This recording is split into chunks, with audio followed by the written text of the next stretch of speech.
In today's video, what I actually want to do is help you identify who it is that you should not say thank you to and why it is that it's actually good for you and good for everyone else, even the parasites.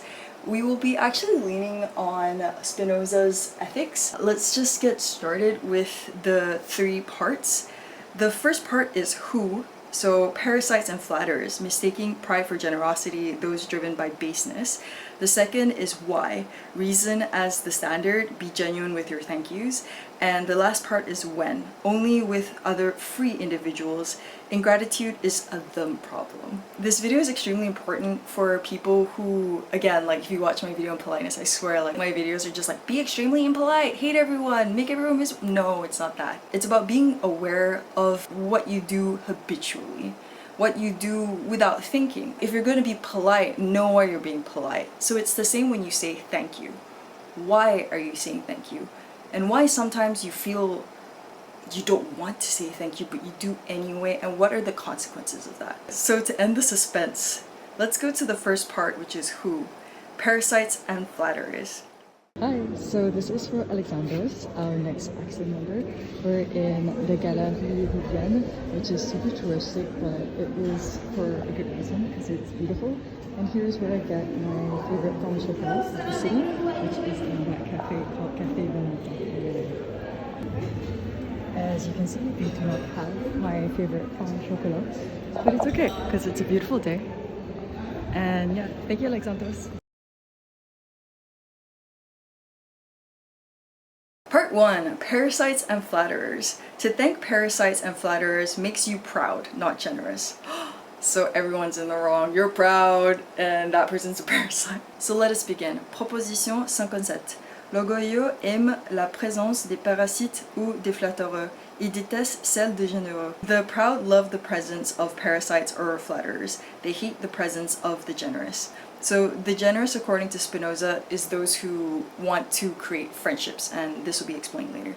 We continue with the demonstration, which is l'orgueilleux est en joie né de ce que l'homme fait de lui-même plus de cas qu'il n'est juste et cette opinion. L'homme orgueilleux se forcera de l'en tenir autant qu'il peut, et ainsi les orgueilleux aimeront la présence des parasites ou des flattereurs dont j'omets la définition. Ils sont assez connus. Ils fuiront celle des généreux, qui les jugent comme ils le méritent. Pride is a joy born of the fact that man thinks more of himself than is right. And this opinion, the proud man will strive to maintain as much as he can, and so the proud will love the presence of parasites or flatterers, whose definition I omit, they are well known enough. Don't you love Spinoza? They will shun that of the generous who judge them as they deserve. So essentially, only people who are proud want to be surrounded by parasites and people who flatter you. And he doesn't define flatterers because he's like, we all know like who these people are, but he does define parasites. But before that, he says that those who are proud will shun that of the generous, who will judge them as they deserve. That is essentially saying that they want to maintain this image of themselves and they don't want to be around people who will actually reflect how it is that people see them or how it is that they are perceived by others. So, Scoli, il faut définir en ce sens l'orgueil comme étant la joie née de l'opinion fausse par laquelle un homme croit d'être supérieur à toutes les autres. Et il faut définir la bassesse contraire à cet orgueil, comme la tristesse issue de l'opinion fausse par laquelle un homme se croit inférieur à tous les autres. In this sense, pride must be defined as the joy born of the false opinion that one man believes himself to be superior to all others. If you want more information on this, you can watch my other video on self-esteem. And we must define baseness contrary to this pride as the sadness born of the false opinion by which one man believes himself inferior to all others. So you have two sides of this. The proud is the one who thinks that they're above everyone else, and then the person who is of baseness, opposite to pride, who believes that he's inferior to everyone else. And then I skip a little bit and I continue with bien que la bassesse soit contraire à l'orgueil, cependant celui qui en souffre est très proche de l'orgueilleux. En effet, puisque sa tristesse sera donc allégée, c'est-à-dire qu'il se réjouira si son imagination s'occupe à se représenter les vices, vice what is not useful or barriers to usefulness, des autres. D'où est né ces proverbes, c'est une consolation pour les malheureux d'avoir des compagnons dans leur misère, et au contraire d'autant plus attristé qu'il se croira plus inférieur aux autres, et d'où il arrive et nous n'est plus encline à l'envie que ceux qui sont sujets à la bassesse, qu'il s'efforce au plus haut point d'observer les actions des hommes plutôt pour les censurer que pour les corriger, et enfin qu'il ne loue et glorifie que la bassesse, mais de façon telle qu'il est encore l'air affecté de cette bassesse. So it's a disease. Okay, you can start to see this parasitic nature of a person who focuses on la bassesse or baseness.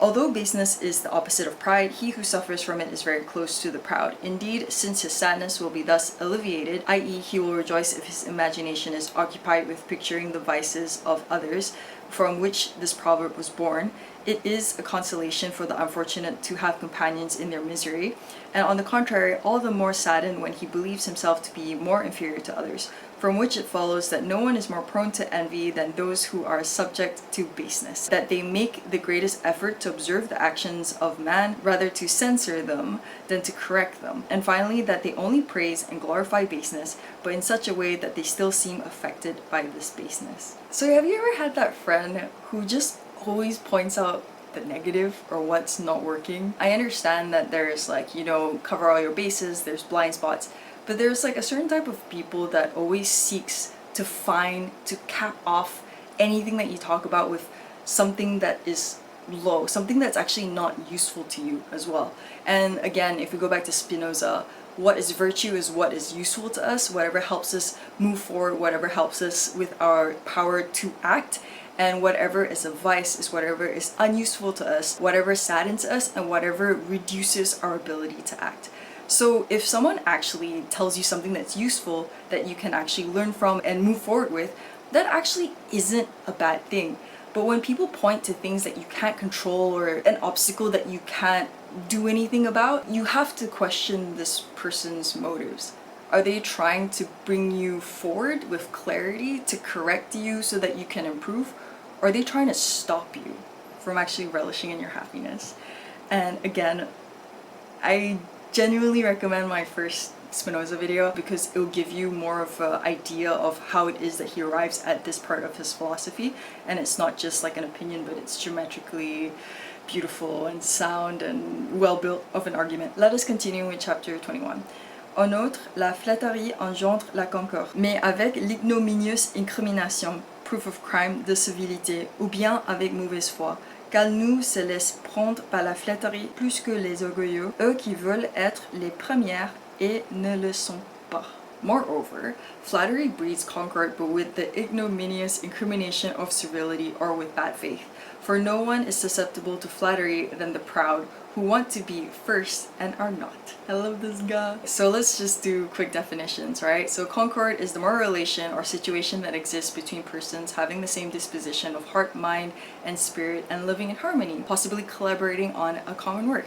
This is kind of like the foundations of friendship. But he says that flattery means that you're creating this, but with an ignominious, which is one who arouses horror, disgust by his physical or moral ugliness. I didn't say this, the dictionary did. Civility, soumission excessive, bassesse. So an excessive submission or baseness. A character of which lacks autonomy from a model of which lacks originality.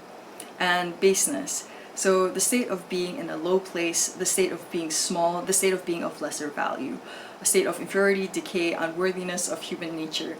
State of a person's behavior, thoughts, and feelings are low and vile. Lack of elevation in feelings, thoughts, etc. Okay, it's low of the low, like it's low. So la mauvaise foi. Indecency characterized by a desire to assert a statement that is known to be fundamentally false or unjustified. So here Spinoza actually gives us an indirect definition of a flatterer. But what's interesting here is the word servility, because servility is excessive submission. And if you remember from my breakdown, we talk about free people. So just keep that in mind.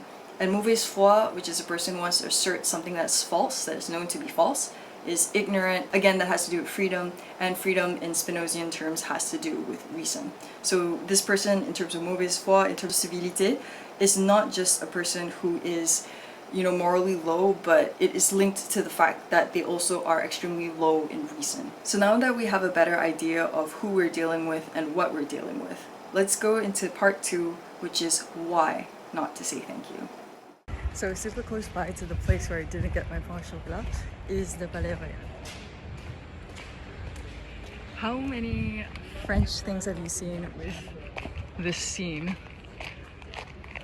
Of course, when you get outside of Paris a little bit, it would be much prettier, but this is for... So thank you for joining us on Axioms.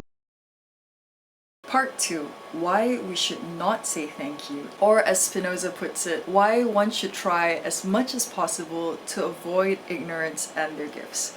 So, two definitions. Ignorance are those affected and accessed by a certain affect that they are unable to clearly see the totality of things, or simply put, to understand reality. Standard, obeying reason itself. So let's begin. Proposition 70. L'homme qui vit libre au milieu des ignorants s'emploie autant qu'il peut à éviter les I wrote this like a while back, so it's funny, it's like an inside joke. The man who lives free in the midst of the ignorant endeavors as much as he can to avoid their benefits. Démonstration. Chacun juge selon sa propre complexion. Complexion is our affective identity that characterizes us, how we live with our determinations. De ce qui est bien. L'ignorant qui fait du bien à quelqu'un l'appréciera. Why is this so hard to pronounce? L'appréciera donc en fonction de sa propre complexion. Et s'il voit que celui qui l'a reçu lui accorde moins de valeur, il en sera attristé. Mais l'homme libre s'emploie à nouer entre les autres hommes des bienfaits qui soient équivalents d'après leur affect, mais en se conduisant lui-même et en conduisant les autres par un libre jugement de la raison, et en faisant seulement ce qu'il sait être le plus important. L'homme libre s'efforcera donc pour ne pas être des ignorants et sans obéir à leur apathie, mais seulement à la raison, d'éviter autant que possible le bienfait. Everyone judges according to his own complexion what is good. The ignorant man who does good to someone will therefore appreciate it according to his own complexion, and if he sees that the one who received it values it less, he will be saddened. But the free man endeavors to establish between other men benefits that are equivalent according to their affect, but by leading himself and others by a free judgment of reason, and by doing only what he knows to be most important. The free man will therefore, in order not to be hated by the ignorant and without obeying their appetites, but only reason, strive to avoid their benefits as much as possible. So you're not looking for trouble, but you don't want to thank people who you feel aren't worth thanking. I'm gonna try to keep this really short, but I received this email from this person who literally said, wait, let me get it out. Maybe I'll put this somewhere on the screen. I know I'm not the only one who finds your usual response to unwanted compliments very off-putting. You come across as haughty and self-entitled. It's like you're mocking people for their honest reaction to beauty. A better answer, if you can tolerate my advice, would be either no answer or something to the effect of, thanks, but let's discuss philosophy instead. Like, where's the joke? This guy is aware of the situation. One, he knows that it's unwanted. And two, he knows that my videos and the reason why I'm on YouTube is to discuss philosophy. And yet, he still imposes this so-called compliment on me, expecting a thanks. And then he gets frustrated when he doesn't get what he wants based on something that I don't think that he should be thanked for, or is something that is actually worth of value to me. Again, like, my videos aren't to change your mind, it's just to make you question the thoughts that you're having. My friend and I just laughed about it because like the level of self-importance that this person has is, I think I made my point. I don't want to go on too long about this, even though I have friends who say to me like, oh, drama's good, like, you know, get the comments or whatever, but it wouldn't even be the kind of comments that I want. And again, I don't want to just create hate, and also I agree with Spinoza, just avoid them. So yeah, I wrote, don't feel bad, be genuine with your thank yous, because that shows that you're not enslaved to that person's level of complexion. You're not like reducing your standards of what it is worth a genuine thank you or appreciation. Or again, like, a thank you is actually a way to build friendships. So I don't want to build friendships with people like this. So yeah, be genuine in your thank yous and keep your standards high. Let's continue. Scoli, je dis bien autant que possible. I said, well, as much as possible. Car les hommes pour être ignorants ne sont pas moins des hommes, qui peuvent en tout cas de nécessité apporter une aide d'homme et ils n'ont pas de plus précieuse. Aussi est-il fréquent qu'il faille accepter d'eux en bienfait, et par conséquent les en remercier en retour selon leur complexion. À quoi s'ajoute qu'il nous faut aussi être prudents en évitant le bienfait, pour ne pas paraître les mépriser ou avoir peur par avarice de leur rendre le dû, et ainsi, en fuyant le haine, en venir du même coup à les offenser. Voilà pourquoi lorsqu'on évite le bienfait, il faut tenir compte de l'utilité et de l'honnêteté. I say as much as possible, for men may be ignorant, but they are nonetheless men, and in case of need they can provide human help, and there is none more precious. So it is often necessary to accept a benefit from them, and consequently to thank them in return, according to their complexion, to which is added that we must also be careful in avoiding their benefits, so as not to appear to despise them or to be afraid out of avarice to pay them their due, and thus by fleeing their hatred come at the same time to offend them. This is why when we avoid their benefits, we must also take into account what is useful and honest. So this section is really interesting because, like if you watch my other video again, Spinoza believes that everyone's equal, but here you can see that there's a different kind of hierarchy between a person who is more reasonable, a person who's led by reason and free and more virtuous and is more useful to himself and people around him, and the opposite, which is a parasite flatterer who focus on the negatives and are actually not good for other people, and by guilting you to thank them, they are forcing you to go against your own standards of reason. The caveat that I feel that is here is that everyone is good and bad. Let's just say like this is parasite area, flatterer area, and then like this is the lowest low, and maybe like you can't see on the screen lowest low. If a person's kind of like in this region where it's like they're almost reasonable but they're like still kind of in the parasite flatterer region, like they're still I'm just gonna say it, like useful to you. But the most interesting part of this section is the last line, which is il faut tenir en compte l'utilité et l'honnêteté. So we need to take into account honesty and utility. Again, this is about like maintaining your standards, which is obeying reason itself. Reason is something that we use to actually get to our highest good, like the highest virtue, which is the highest utility. And also honesty in terms of if that person is due something, you still give it to them in just measure, not to their complexion, not to what it is that they expect based on their ignorance. So in my case, if someone like compliments the way I look, they're kind of like here, so then I don't thank them at all, and I'm being honest. And this actually, in a weird way, gives way or an opportunity for a person to go up, right? Because if someone does something for you here and they genuinely think that they're doing you good and something that you like or you find useful, they're gonna keep doing it. But if you stop thanking them for this, maybe, hopefully at some point they realize, why is it that what I'm doing is not receiving the results that I want, which is appreciation from the other side? Then maybe there's a conversation to be had about what it is that you actually find useful and helpful. And that is the gift of honesty, where you can have like a hard conversation so that you can actually maybe have a true concord with this person, a true friendship. And now that we're done with that point, I am going to go to when. So when does this happen? With who does this happen? Who is the person that we actually create friendships that would bring us to the highest virtue? That would be explained in the third part, which is when. Part 3, when, free individuals and ingratitude. So let's get started. Proposition 71. Seuls les hommes libres sont très reconnaissants les uns envers les autres. Only free men are very grateful to one another. Libre, free, conduit par les raisons. Free for Spinoza means driven by reason alone. Démonstration. Seuls les hommes libres sont très utiles les uns aux autres, unis entre eux par les liens d'amitié les plus étroits et s'efforçant de se faire du bien les uns aux autres, avec une zèle égale l'amour. Et ainsi, seuls les hommes libres sont très reconnaissants les uns envers les autres. Only free men are useful to each other, united to each other by the closest bond of friendships, and striving to do good to each other with equal zeal, love, and so only free men are very grateful to each other.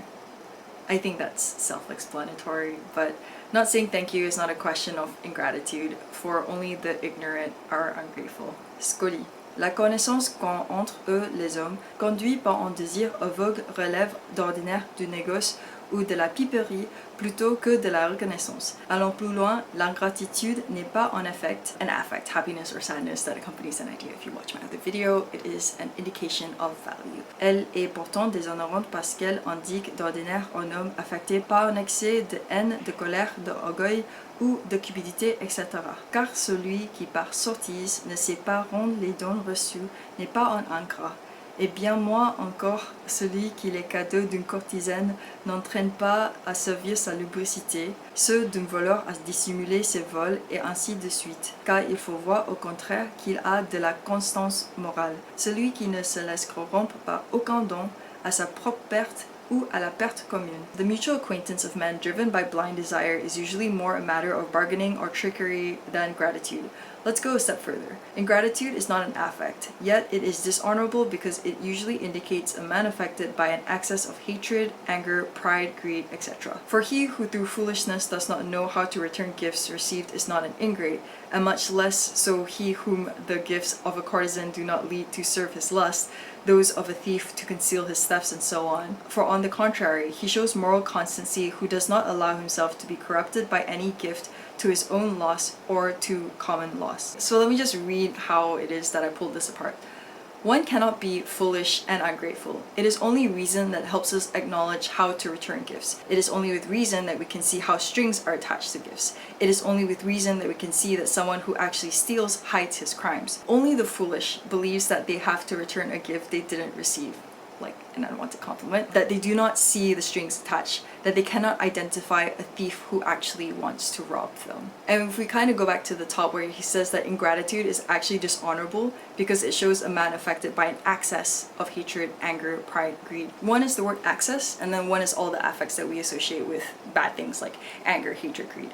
So both of these, what they have in common is that when you have an excess of something, or when it's hatred, greed, or anger, in Spinoza's reasoning for both of this is basically when you don't see the complete picture, when you don't actually understand the totality of things. So in that way, it's because you're ignorant. So when you're affected too much by one particular thing, it's because you're only focusing on that one particular thing. So to put this differently, it's kind of like when people tell you to relativize things. And yes, like for me, the negative connotation is just like, that my problems don't matter.